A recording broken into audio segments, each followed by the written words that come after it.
Hello and welcome back to my YouTube channel. My name is Ioana and I'm an interpreter and a polyglot with Bulgarian, Italian, Macedonian, and English languages. And today, once again, I am recording for you guys, answering your questions. This video will be available immediately for members and will come public on the 15th of this month. This is gonna be, I repeat the schedule once again, there would be 2 videos a month. One video would be similar to this one, answering questions or addressing different topics on professionalism. I am developing videos right now on how to set boundaries during your calls or during your sessions, because unfortunately best practices code of ethics standards for California, USA, National Code of Ethics do not address reality. Most of them present a very perfect reality, perfect world where you are obliged to be professional and like the world around you is perfect. But the truth is that once you start to do this job, the world is not perfect.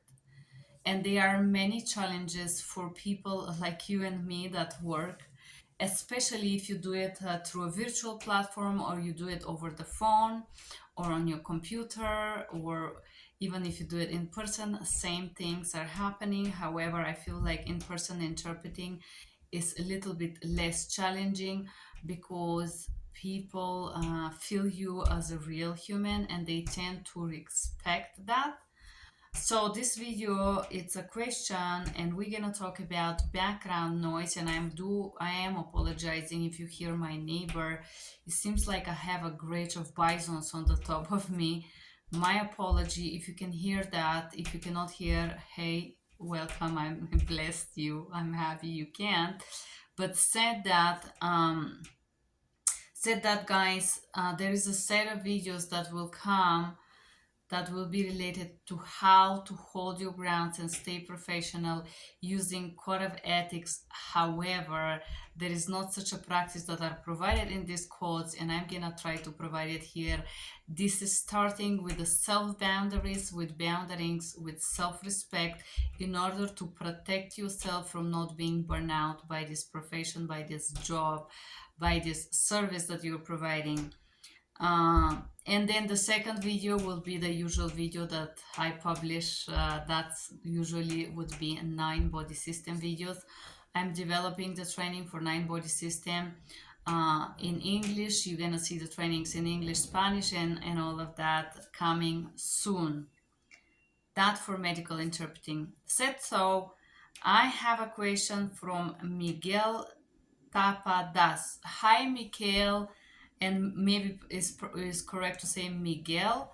Thank you for your question, sir, and thank you for being here. I really appreciate when people are in tune with me and they can feel what it means to be professional, and they can be real. And I am taking time to create this video because I want to say really thank you. This is a very relative question that you ask me, and instead of typing you the answer below, I am recording this video for you because this is relevant, this is real. Miguel said to me, I'm not gonna read the whole exchange that we had, Miguel, but he simply asked me, how shall I address a situation where I ask 5 or more times for them to reduce the background noise? So indeed, this is happening a lot, and there are different type of noises, and I will give a different type of share or different type of suggestions, things that I tried that I feel are working good or quite well for me. Actually, they're giving pretty good result, especially the most drastical things that I'm applying. So reducing the background noise. There are many background noises. A lot of times the providers will do something else. I can hear it sometimes, or the people, the lab people will use some kind of how to say, do something, cook, watch TV, talk with the children, fight with the neighbor. These things are happening, especially if they've been in hold for a very long time, let's say 45 minutes, and then you pop in the call and you are in this big, big noise. First thing that I do personally, and I would say that's a good practice to start, I'm starting with checking my own sound, which means I check my headset. I have a different, and sometimes I use only one of those. I have the other ones that I record videos with them that I use sometimes. I have the smaller ones that you can plug, similar to this one, that you can plug and put. I have a different headsets, and usually what I'm gonna do, let me show you. I do have, for example, for this particular set, I was not ready to show you that, but here I am. So I have the charging box, and as you can see, I was wearing one of those. I just finished a call, and then the second one is inside in charge. And as you can see, if you press, okay, let me put it down so you could see. But one of them is 100%. This one is because I use this one all morning. So after 4 hours it says charge, and I know it's not so clear. So I would change the headset. I would plug the second one, or I would completely disconnect my headset and try to work without. This is usually, if there is a static, if there is a sound on the back, this is the number one thing that I will do. Sometimes this doesn't help. I notice when it's extremely windy in Denver or snow and the weather is very, very cold. This is also when I will experience these very, very bad call levels or qualities. Number two, let's say the noise is coming from the provider, the doctor or the customer care or the social worker, whoever is it. I would usually say, this is the interpreter speaking. Madam or sir, I can hear this sound, the screaming, cooking, water, I don't know, cracking, music, laughing, talking on the side. A lot of times these providers have these headsets, the office type, especially if they work in a call center, and when they turn, the sounds lose or fade away, and sometimes the sounds skip few words and I could hear only a first word and the last word of what she said. This has happened quite often. Whatever sound is happening around, I can hear a lot of people talking. Sometimes if it's a bank or a hospital, in the emergency lines, they have a lot of sound around. You can hear the machine, the heart rate, doctors, a lot of things around you.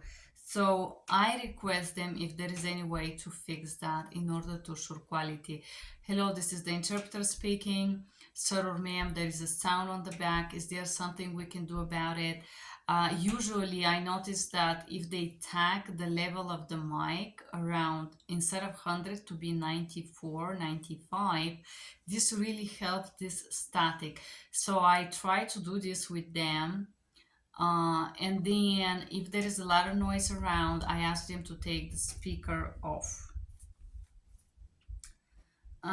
So this is the interpreter speaking. Is there something we can do about the sound in order to assure accuracy? This is how I'm expressing that part. And the number three, which is the most often one, which is the type of noise that it's very annoying because there isn't much you can do about it. When the sound is coming from the person you're interpreting from, the Spanish, Russian, whatever language you're interpreting from, there is these people that are not very sensitive about what is happening, and this is the third source of sound. There is two type of sounds that we can control and sounds that we cannot control. And as I was saying, sometimes if it's a call center, we cannot control what's happening around, but we can limit the effect on the call. So one way is to take the speaker off, and the number two ways, as I was saying, is to try slightly put the volume down. I do put my volume slightly few tags down, and I ask the provider to do the same. Now, with the lab is a different story because you are there to help the lab to communicate with the doctor. Before I even jump to the lab, I am addressing the provider. Hello, madam, sir, doctor, nurse. This is the interpreter speaking. I am perceiving a sound from the side of the Russian speaking member, Spanish speak. Would you allow me to request her to turn off the TV, to stop cooking, chopping, talking, chatting, discussing? Do you allow me to intervene to make sure we can clear each other, we can hear each other perfectly? I normally do. I said, hello, this is the interpreter, madam or sir. I'm going to address the sound as short as possible. I'm going to address the sound. Thank you for your patience. Please hold on. So they said, yes, sure, go ahead, interpreter. I would address it with the lip, and I would usually start with, once I have the permission to intervene with the lip, once again, I follow the same structure. Take the speaker off. I already know that they're on speaker because a lot of them are waiting a long time on the line. They're waiting to have somebody to respond the call. Sometimes 30-40 minutes. They cook, they play with the kids, they paint, they shop. There is many things that happen while they're waiting. So the moment that I come in, I already know that they're on speaker. I don't tell them I know you're on speaker. I say, can you please turn off the speaker because it creates a beeping on the back and we can't hear you. This is the number one too. Also, the number two reason of taking the speaker off, and the providers know that, is because of the privacy. So the moment that I say the lab take the speaker off, I return back to the provider, interpreter request the speaker to be off because we can't hear each other. And then usually the providers reinforcement said, yes, sure, interpreter, please let her know that in order to assure accuracy and protection of the privacy information, blah, blah, blah, we have to be off a speaker. So this is perfectly fine. This is perfectly professional. And this is always a thumb up for you. Number two, when you are on speaker, when me as an interpreter, I'm on speaker, I can hear myself bouncing. This is happening also when your calls are checked, but I hear my voice bouncing quite often. And usually I will imitate how this is happening. I would say, hello, please take the speaker off. And I'm gonna hear, hello, please take the speaker off. You're gonna hear yourself like a repetition or an echo of what you just said on the back. I will address this exactly in the same manner. I can hear myself bouncing on the back. Sometimes with this problem with the sound bouncing, it's not working. They refuse to take the speaker off or they don't know how to do it. So you have to deal with this. And normally, if I have to deal with the sound repetition after myself, I inform the provider, this is the interpreter speaking, I can hear my voice repeating, and in order to be precise, I am going to speak really slow. End of clarification, end of intervening if I intervene like that. And the number two is this whole speaker thing make you cannot hear, the sound is muffled, or you can hear your voice bouncing. This is a big thing, the speaker. I gotta tell you, I'm giving you 100% thumb up. This is gonna help you. Number two sounds that you can hear is the surrounding sounds of the person. It could be sounds again like TV, radio, music, and very often what I can hear when I get a call, I could hear a TV and it's very high, very very loud, and they're like, алло, я не слышу вам, я вам не слышу, алло. And there's this literally mean, hello, I cannot hear you, hello, I cannot hear you. Obviously she cannot hear me because the TV is so out loud. So what I would normally do, I would request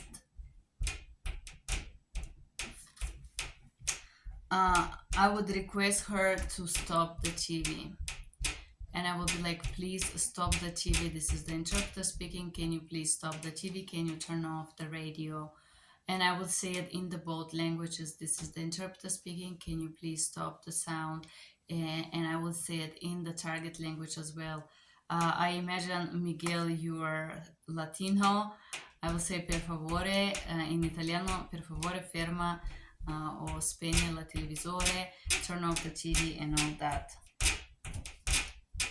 And then I will say, doctor, there is a device that is making it. If, let's say, for example, I made a request to something to be turned off, I just make sure. I'm so sorry, my neighbor is going crazy. I think she have some mental issues, unfortunately. So if you hear this noise, it's her. She needs a mental health specialist. So unfortunately, this is not me, and I'm apologizing if you can hear that sound. That is very annoying. But I'm asking, please do turn the sound several times. Please turn the TV, and I do it very shortly. I do instructions. Per favore, spegnere il televisore. Please turn the TV off several times, because older people sometimes also have a hearing aids and they cannot hear you. So the second thing is, let's say that we have a child crying or something, some noise that is coming from another humans that we cannot control. I imagine you're a male and you would not have, I hope you would have the sensitivity, but I think it's kind of difficult to think like a female. But let's say that on a call is a mother and the baby is crying. Usually the moment that I hear that the baby is crying, I would stop speaking. I will ask the provider to hold and give a second to the mom. I would say, we are waiting, interpreters clarifying, we're waiting for you to see what's happening with the baby. We're gonna hold for a second the call. I would always hold it, and I will tell you, usually if you hold this for 30 seconds, the moms are pretty fast with solving the crying. But if you try to go with the crying, this crying is going to increase and really disturb the call. So I will inform the provider, we're holding a second, she's checking, the lady is checking on the child, please hold on. Once she is back, I will continue interpreting to where I stop and say, go ahead, please, to the provider. Number 4. The provider or the patients, let's say it's a medical call, are doing some kind of a noise, washing, cleaning, doing something that you can hear, chopping something. There's a lot of noises that you can hear. Or some activities happening behind. You could see opening, closing, smashing, chopping. Things are happening. You could hear something is going on.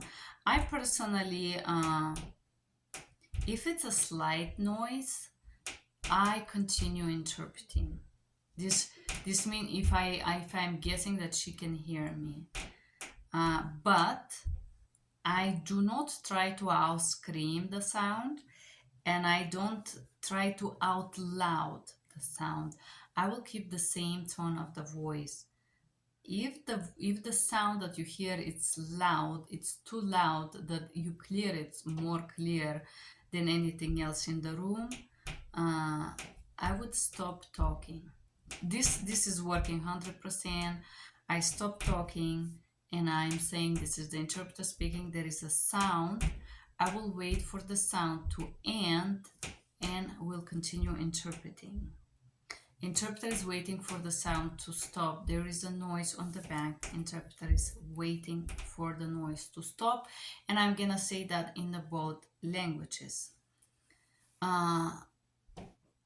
If this sound is so loud you cannot hear even what they're saying, I say, we cannot hear you, please stop this noise. And then number 3, interpreter will interpret once the sounds end. I say that in both languages. There is a sound, I cannot out scream it, I'm apologizing, let's hold on. Normally, once you stop talking, whatever they were doing, they're afraid that you hang up on them, and they will immediately say, hello, hello, are you here? And I would usually address, yes, we're still here, we're waiting for the sound, can we continue? Number 5, this is when the sound is out of control and there is nothing you can do about it. And in this case, I'm gonna say fire department, alarm, police, or something like that. Something, or you're in the emergency room. There is some very strong pounding or beeping. Usually, this is a sounds that we cannot control. And I'm giving this last place because I do try all these tactics that I told you before I come to this side where there is uh, nothing you can do to control the sound. Like I cannot control what's happening up there, but if the sound is so extreme, I wait for the noise to end. Sometimes you could hear police alarm. This is quite often is happening. I'm just holding 30-40 seconds to end, and then I continue interpreting. Holding while the sound is happening is a great tactic. It's also help you to save your voice. I guarantee you, I really suffered lately with one of my clients that they had a really awful customer services in New York Housing Authority, that they would shout and scream and all that together with me, and I will just wait for all that noise to end. Inform both sides. Let's say that I hear a police car. I don't know where is it. It could be with me or whatever. I said, I'm apologizing. There is a police sound, a siren. Please hold on. And I say the same. Извините, пожалуйста, звук идет паузу. Per favore, un momento, c'è un rumore, aspettiamo un paio di secondi. I would just say the same thing in all the languages, or we do a pause. I do a pause. I said we're waiting for the sound in the two languages. And this is great because both sides understand and they work with you. Number 2, this is when the sound will repeat. For example, if you work for the emergency, there is this speakers that they announce, a doctor 805, please go to number 305, Martinez at 503, blah, blah, blah. Once again, repetition, cardiology, Martinez 305, Martinez 305, Martinez take line 7. So you could hear that. And this is more loud than even the phone. More, you could hear it so clearly. So if this is happening, or if we have a machine that is working on the back, I personally wait for this pew pew sound to stop. There's different machines in hemio, in other procedures that you could hear making a specific sound like beeping, and this sound usually is 30 to 40 seconds. The provider knows, nurses knows, sometimes they can hear it, and most of the times they're aware. So I interpret once the sound is over. I call interpreting between the sounds tactic, or between the noise. We both know it's gonna repeat. It happens already 2 times. I said I will interpret once it's over. They know. And when I start to pew, we all patiently wait for the sound to be over, and I continue doing like that, which is a very challenging sessions, but they do happen. And between the sounds interpretation or communication, it works perfectly and assure quality. But let's say that none of these tactics, not silence, not stopping speaking, not requesting, it's working. I do this my last try. Number 6, my try is this is the interpreter speaking. If you like to use the interpreter services, please turn the noise off. Please turn the noise off. Otherwise, interpreter will disconnect. The truth is that if there is so much noise happening behind there, you cannot assure quality. And if you have a quality review on one of those calls, you're gonna be considered as a very poor interpreter. Not because you're guilty, but simply because the quality call was very poor. And in order to protect yourself from any negative backlashes, I address this. I say, in order to assure accuracy, if you want to use the interpreter service, please uh, remove the sound. Please stop singing, playing, bouncing, listening music or TV, whatever is that. I'm apologizing. I usually say this few times. I say it in the both languages. If I still cannot hear clearly because of the sound, there is a number 7 that you can do, which I do sometimes. I transfer the call back to customer care. Sometimes the line is bad, this is the truth. Sometimes they are simply disrespectful, but you cannot say you're being disrespectful. You're gonna say, I'm so sorry, I cannot hear you clearly. I'm going to transfer you back, and the system will reroute the call to another interpreter or to myself because I am unable to assure quality here because the sound is so bad. And this is my hacks, Miguel. So I talk about 7 tricks in this video, how I deal with background sound. There is 2 type of sounds you can control and the sounds that you cannot control, and how to deal with those sounds coming from you or from technology, uh, sounds coming from background noises on the side of the doctors or providers, sounds coming from the lab, disconnecting speaker, turning off devices that make sound, TV, radio, and so on, and usually removing metal. Let's say this stethoscope, I believe, is called the medical instrument that doctors have.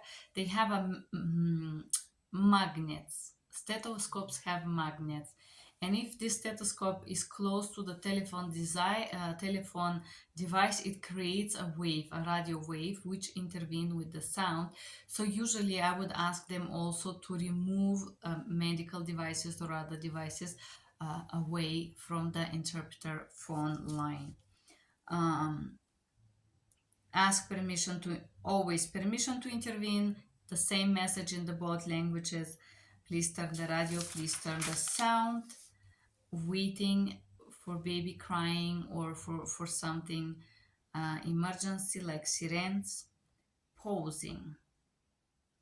Interpreter can hear you, please pause. We cannot hear you, because of the noise. We are waiting for the noise to end. And if it's out of control, we're waiting for the sound to end. Or number 2, we're interpreting between the sounds if possible. If it's not possible, address. If you want to use the interpreter services, please politely remove the sound. Otherwise, I will disconnect in order to assure accuracy. And said that it's I believe this is the first video, guys, that I'm recording this year. I'm so nervous. I'm apologizing if I was not as composed, but this is my hack, how to deal with background noises. That's a 7 hack that I provided you here. I hope it was useful, Miguel. I hope you like it, and I hope you other guys like it. Thank you for being here. Thank you for liking. You can like me, share, and subscribe, and share this video with some of your friends if they have similar issues during interpreting session. Thank you and bye-bye.